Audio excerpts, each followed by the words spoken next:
Welcome back to The Truth Factory. Let's talk about Trump's lawyer Michael Cohen's case, as the Democrats and the media have been going apeshit over this story for the last week.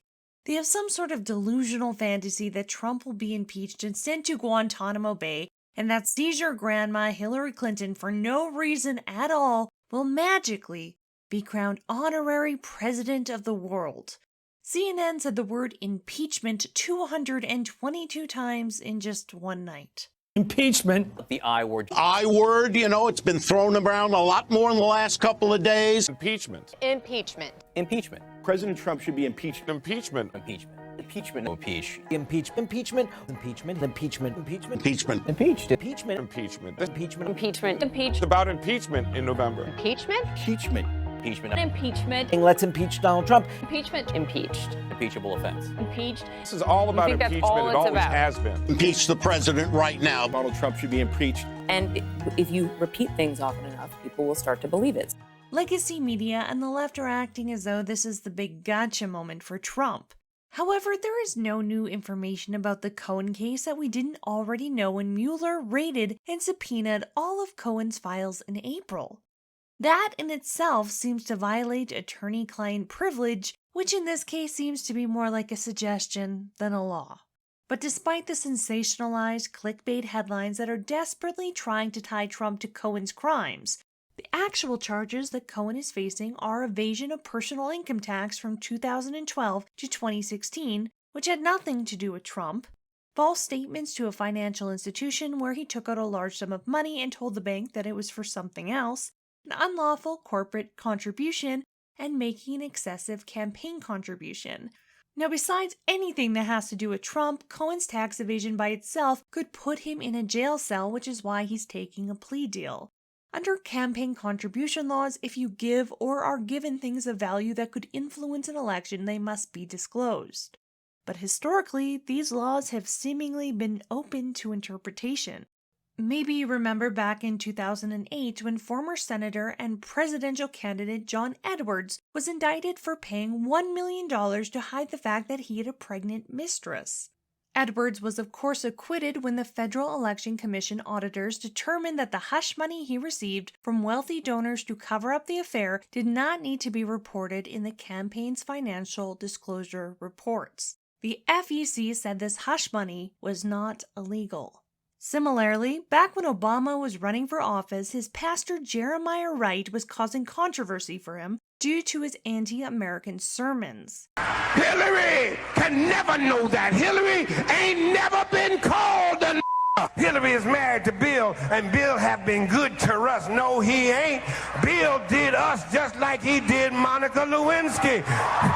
He was riding dirty. Goddamn America, that's in the Bible for killing innocent people. According to a New York Post article, Wright allegedly received an email from one of Barack's closest friends offering Wright $150,000 to not speak publicly until after the November elections were over. You probably didn't even hear about this because the media didn't care, and of course nobody called for Obama to be impeached for this. During the same election, Obama violated campaign laws when he failed to report $1.8 million in campaign contributions. For this, he only received a fine of $375,000 from the FEC. According to the former FEC chair, Bradley Smith, Cohen and Trump did not break any campaign laws, and the campaign finance charges that Cohen pled guilty to are not even crimes. The campaign allegations that Cohen is facing are just from the prosecution, not from the actual FEC, and effectively mean nothing. It's illegal for an officer of a corporation to authorize or consent to a corporate contribution to a campaign. But Michael Cohen wasn't an officer of any of these corporations. So it's not really clear that that states a violation of the law at all under any interpretation. To my knowledge, there's never been a judicial decision by a judge interpreting the law when it comes to paying hush money to somebody. So in that kind of situation, I think it would be tough to pin a knowing and willful violation on someone there. And since Bradley Smith is the former FEC chairman and knows all about campaign finance laws, I'm going to take his legal opinion on this. This has nothing to do with Russian meddling, which was supposed to be the entire purpose of the Mueller probe. But that probe is just seemingly being used as a wedge to get in and find any dirt they can now. And 2 years later, there's still no evidence of Russian collusion, and the entire investigation is now centered around a porn star that Trump had sex with over a decade ago when he was a private citizen, and decades-old legal claims that have nothing to do with Trump or Russia. It's clown world. Having consensual sex with a woman is not illegal. Getting someone to sign a non-disclosure agreement is not illegal. And according to the former chairman of the FEC, what Trump and Cohen did does not legally count as a campaign contribution and therefore is not illegal. But whether Cohen or Trump actually broke the law here is totally irrelevant to Mueller and the media and the Democrats. This just has to do with making a scene before midterms. And I'm just going to take a shot in the dark wild guess here that that's why Cohen, even though he took a plea deal, is not being sentenced until November. So they can continue to pump out these stories and keep Cohen under their thumb, keeping the pressure on him until after the midterms, as if this will actually have some sort of effect.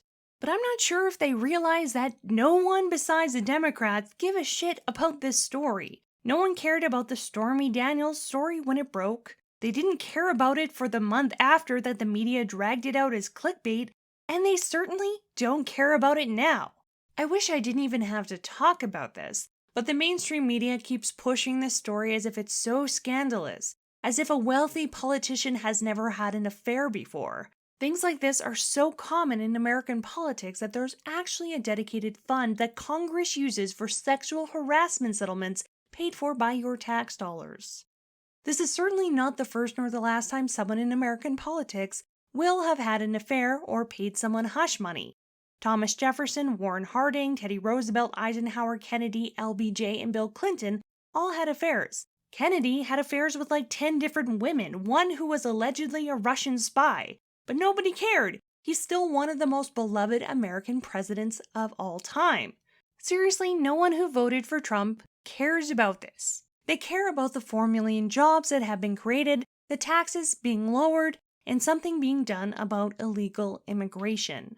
But according to this article by The Independent, if you care about Molly Tippett's story, a young girl who was brutally murdered by an illegal immigrant, more than you care about Cohen giving a porn star money, then you must be a Russian bot. But Fox News is talking about, a girl in Iowa and not this. But despite the propaganda, neither the Cohen nor the Manafort case is going to impeach Trump. Manafort's crimes have nothing to do with Trump or Russia. He was not found guilty on any charges of conspiracy or election collusion. All of his charges are for things he did a long time before his short-lived involvement on the Trump campaign. But yet again, the media is still pushing Manafort and Cohen as vindication for the almost $20 million in tax dollars that has been spent on Mueller's investigation that has still not produced any evidence of Trump-Russia collusion whatsoever. It really is just a witch hunt by Mueller, the media, and the Democrats. They're saying Trump is guilty of something, we just have to find out what that is, which is absolutely the opposite of what the justice system is designed to do. It's antithetical to anything the DOJ was built upon and has ran on for hundreds of years. If anyone broke campaign finance laws in 2016, it was Hillary Clinton for not disclosing the costs associated with hiring Fusion GPS and Christopher Steele to create the fake Steele dossier. But of course the media doesn't care about that and wouldn't have cared about that even if she had become president. But here's the most interesting part of this whole story to me. Cohen at one point said that he would take a bullet for Trump, and then he completely flipped when shit got real, and then he hired a lawyer named Lanny Davis, who is a former Bill Clinton advisor. In leaked emails through WikiLeaks, he even calls Hillary Clinton his best friend, which is really gross. Not only that, but he went to Yale with George Bush and they were both members of the secret society Skull and Bones, many members of which have become high-ranking government officials, presidents, and owners and founders of large media companies. People like Lanny Davis are about as deep state as you can get, and he on record during the election talked about his dislike of Donald Trump. Lanny Davis is working for the Democrats here. This is not about actual justice. This is about taking down Trump and seeking revenge for his best friend, Hillary Clinton. Now, Cohen's main defense at this point, which is completely laughable, is that Trump coerced him into paying off Stormy Daniels.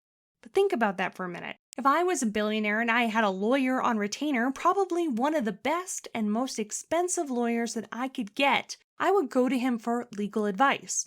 That is the reason you have a lawyer, because they are legal experts who are supposed to advise their clients on how to handle matters in the most efficient and legal way possible. If I said to my lawyer, hey, should we cut some hookers' heads off and rob a bank? I'd want my lawyer to say, no, we can't do that, Kat. That is very illegal. So if you tell your lawyer to commit a crime and your lawyer is just like, okay, I guess I'll do that, you should probably get a new lawyer. With Cohen's narrative, he's implying that a New York real estate investor was able to convince him, a lawyer, someone whose job is literally to know and follow the law, into breaking it? Like, if we're to believe that, we also have to believe that Cohen is either A, really stupid, or B, corrupt.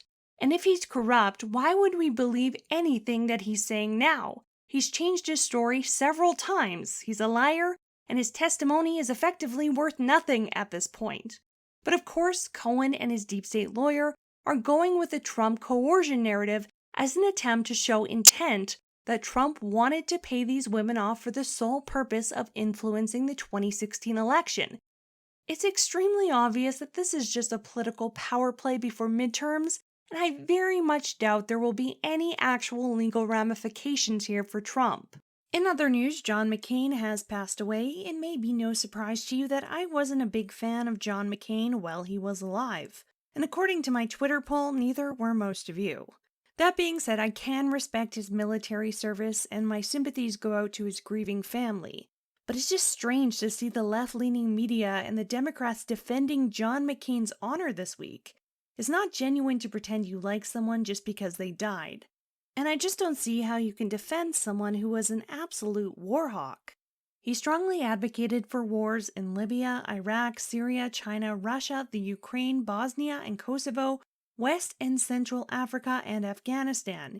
He got mad at Trump for not bombing Syria harder and for trying to end the Syrian war. A war that McCain made far worse by advocating for funding for so-called moderate rebels, whose American weapons eventually ended up in the hands of ISIS somehow. He was also a Republican working directly with the DNC and Clinton to undermine the 2016 election by hand-delivering the fake Steele dossier to Comey. He was a part of the swamp. Now, that doesn't mean that he deserved to die, but I don't think he should have held his position of power for as long as he did.